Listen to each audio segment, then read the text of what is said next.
যুবক ভাইরা যারা এখনো উপার্জন শুরু করেন নাই, জীবনে একটা প্রতিজ্ঞা করে নেন, নামাজ অনেক বেশি পড়ার দরকার নেই। 5 ওয়াক্ত সালাত আদায় করছেন, মৌলিক সালাতগুলো আদায় করছেন, জুমা আদায় করছেন, ওয়াজিবগুলো আদায় করছেন, সুন্নাতে মুআক্কাদাগুলো আদায় করছেন, ফরজ সিয়ামগুলো পালন করছেন, আলহামদুলিল্লাহ।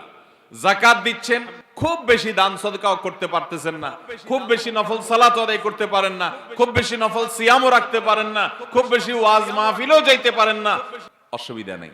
একটা প্রতিজ্ঞা করেন যে ঈমানটাকে বিশুদ্ধ করবার পর, শিরক এবং কুফর থেকে আকীদাটাকে সহিহ করবার পর আমি 5 ওয়াক্ত সালাত, রমজানের সিয়াম, হজ ফরজ হলে হজ, যাকাত ফরজ হলে যাকাতটা আদায় করব, আর আমি হারাম উপার্জন থেকে বেঁচে থাকবো। ইনশাআল্লাহ জান্নাতের পথ একেবারে সহজ। আল্লাহর প্রিয় কাজগুলোর ভিতরে একটা হলো অধিক পরিমাণে সুবহানাল্লাহ ওয়া বিহামদি পড়া। কি করা ভাই? সুবহানাল্লাহি ওয়া বিহামদি বেশি বেশি পড়বেন ইনশাআল্লাহ। ঠিক আছে তো? এই জিকিরটা ওই যে বললাম এতক্ষণ, জিকির আল্লাহর কাছে প্রিয়, তার ভিতরে আবার উত্তম প্রিয় ভিতরে একটা হলো কি? সুবহানাল্লাহি ওয়া বিহামদি। রাসূলুল্লাহ সাল্লাল্লাহু আলাইহি ওয়াসাল্লাম ইরশাদ করেছেন, আহাব্বুল কালামি ইলাল্লাহ আন ইয়াকুলা আল আবদু সুবহানাল্লাহি ওয়া বিহামদি। মুসলিমের হাদিস, আল্লাহর কাছে সবচেয়ে প্রিয় কথা হলো বান্দা সুবহানাল্লাহ ওয়া বিহামদি এই কথাটা বলবে। তাই চলতে ফিরতে উঠতে বসতে এটা করবেন কিনা ইনশাআল্লাহ। এই কাজগুলো অনেক সময় রুমে লিখে রাখলে মনে থাকে, একজন একটু জোরে বললে আরেকজনের মনে হয়। করবেন তো ইনশাআল্লাহ। আল্লাহর প্রিয় আমলের কাজের ভিতরে আরেকটা হলো সুবহানাল্লাহ ওয়ালহামদুলিল্লাহ লা ইলাহা ইল্লাল্লাহ আল্লাহু আকবার। এই জিকিরগুলো বেশি বেশি করা, এটাও মুসলিমের হাদিসে আসছে। রাসূলুল্লাহ সাল্লাল্লাহু আলাইহি ওয়াসাল্লাম বলেছেন, লা ইয়াদুররুকা বিআইয়িহিন্না বাদাআতা। এই চারটা যে কোনো একটা দিয়ে শুরু করেন আপনি। সুবহানাল্লাহ, আলহামদুলিল্লাহ, লা ইলাহা ইল্লাল্লাহ, আল্লাহু আকবার। এই চারটা বাক্য আল্লাহর কাছে প্রিয়, মনে থাকবে তো ইনশাআল্লাহ। আল্লাহ তাআলার প্রিয় কাজের ভিতরে আরেকটা হলো ভালো আচরণ করা। কি করা ভাই? হুসনে খুলক, উত্তম আখলাক। মিন আহাব্বিল আমালি ইলাল্লাহ, উত্তম আখলাক মানুষের ভিতরে থাকা। রাসূলুল্লাহ সাল্লাল্লাহু আলাইহি ওয়াসাল্লাম ইরশাদ করেছেন, আহাব্বু ইবাদিল্লাহি ইলাল্লাহি আহসানুহুম খুলুকা। তাবরানীর হাদিস, আল্লামা আলবানী সহিহ বলেছেন, বান্দাদের ভিতরে সবচেয়ে প্রিয় বান্দা, আমরা এখানে 200 মানুষ যদি থাকি, আমাদের ভিতরে কিছু লোক আছেন আল্লাহর কাছে সবচেয়ে প্রিয়, আল্লাহ তাদেরকে সবচেয়ে বেশি ভালোবাসেন। তারা কারা ভাই? যে লোকগুলোর ব্যবহার সবচাইতে সুন্দর। তিরমিজির হাদিসে আসছে, রাসূলুল্লাহ সাল্লাল্লাহু আলাইহি ওয়াসাল্লাম বলেছেন, মিজানের পাল্লায় কিয়ামতের ময়দানে যত আমল মানুষ করবে, দান সদকা নামাজ রোজা সমস্ত আমলকে আল্লাহ মিজানের পাল্লা উঠাবেন, তার ভিতরে একটা আমল সবচেয়ে বেশি ওয়েট হবে, পাল্লাকে সবচেয়ে বেশি ভারী করবে, সে আমলটা হলো সৎ ব্যবহার। আল্লাহ তাআলার প্রিয় আমলের ভিতরে অন্যতম একটা আমল হলো আল্লাহ তাআলা ফরজ আমল সমূহকে ভালোবাসেন। হাদিসে আসছে, রাসূলুল্লাহ সাল্লাল্লাহু আলাইহি ওয়াসাল্লাম বলেছেন, সহিহ বুখারীর হাদিস, আল্লাহ রাসূল সাল্লাল্লাহু আলাইহি ওয়াসাল্লাম বলেন, বান্দা ফরজ কাজগুলো যখন করে তো ওইটা থাকে আমার সবচাইতে প্রিয়। আমরা অনেকে অনেক নফল কাজ করি, ফরজে গাফলতি আছে, 5 ওয়াক্ত সালাতে গাফলতি আছে, কিন্তু অনেক ভালো কাজ করি, আসি না এরকম?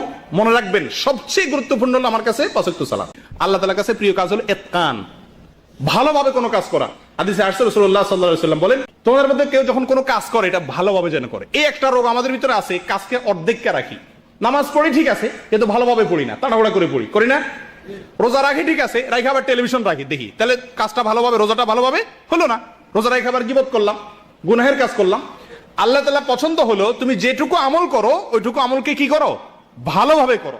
আল্লাহ তাআলার কাছে সর্বশেষ যে পয়েন্টটা বলে শেষ করবো সেটা হলো, দুটি ফোঁটা আল্লাহ তাআলার কাছে প্রিয়। দুটি ফোঁটা আল্লাহর কাছে প্রিয়। হাদিসে রাসূলুল্লাহ সাল্লাল্লাহু আলাইহি ওয়াসাল্লাম বলেছেন, 2 ধরনের ফোঁটা মানুষের শরীর, এর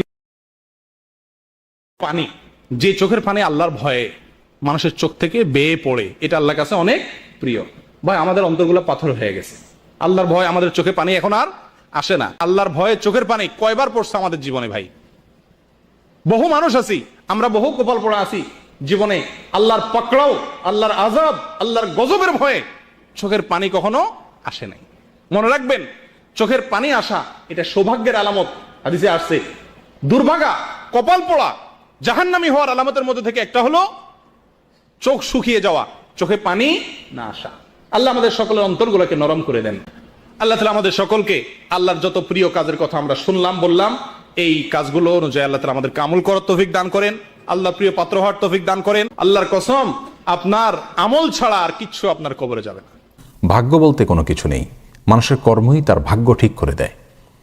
এই উক্তিটি, এই কথাটি শুনতে বেশ মনে হচ্ছে আকর্ষণীয় এবং মুখরোচক, অথচ এটি বাস্তবতা বিবর্জিত এবং অযৌক্তিক এবং একই সঙ্গে ইসলামী শরিয়ার দৃষ্টিকোণ থেকে একজন ঈমানদারের ঈমানকে ধ্বংস করে দেওয়ার মতো কথা। অযৌক্তিক এবং অবাস্তব এই জন্য যে মানুষের কর্মই তার ভাগ্যকে ঠিক করে দেয়, এটি অসত্য কথা আমরা জানি।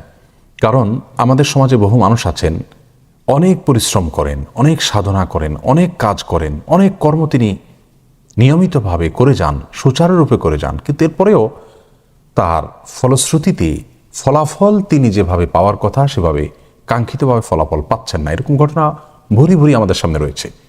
আবার অনেকে খুব বেশি পরিশ্রম যে করেছেন তা নয়, খুব বেশি কাজ যে করেছেন তা নয়, কিন্তু তারপরেও তার ফল তিনি বেশ ভালো পেয়েছেন।